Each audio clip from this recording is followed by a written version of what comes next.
everybody. Welcome to week 3. This is day 1 of week 3.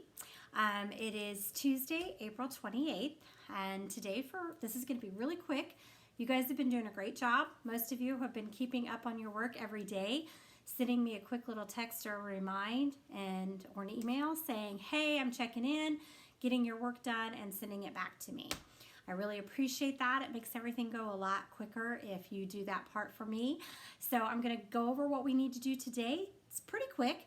A lot of explanation here, but it's a pretty easy job to do. Okay? So the first thing is reading, and of course it's in our reading book. I don't have the reading book with me, but you guys all know what we do. The story this week is Happy Birthday, Mr. King. It is on pages 402 to 419. That's what we do every week on Tuesday is read the story. So you want to make sure you read that really well.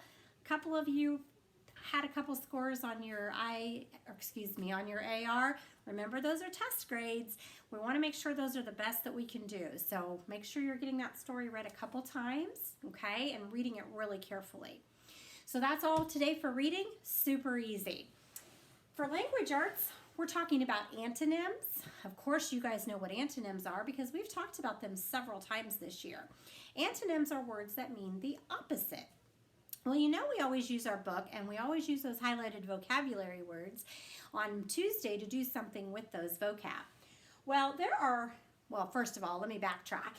It says the definition right here. Antonyms mean the opposite of another word. Now, on page 401, there are 3 vocabulary words, narrow, foolish, and chilly, and you're going to find the antonyms for those words. Hopefully, it'll be pretty easy because we know that they mean the opposite. So we're going to take these 3 words right here. I'm telling you which ones to use. Narrow, foolish, and chilly. You're going to tell me what the antonym or the opposite of that word is. Now, for instance, I'm going to say short. If the word is short, then the antonym, of course, would be tall because it's the opposite. Okay?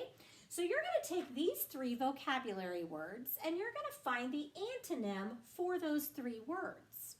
Now, after you've found the antonym for narrow, foolish, and chilly, you're going to use the antonym in a sentence. Not the vocabulary word, but the antonym.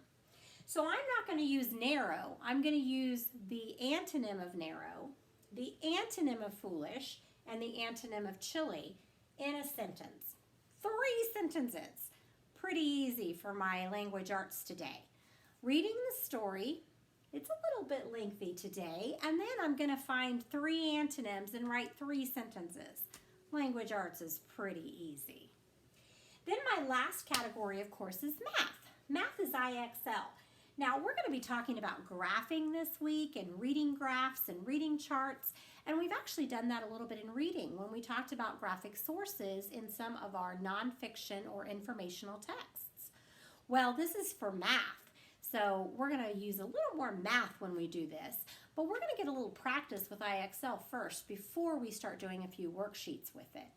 So our IXL this week is in section U, and it's U6, U9, and U12. 3 IXL. Now remember, I can check that really quickly.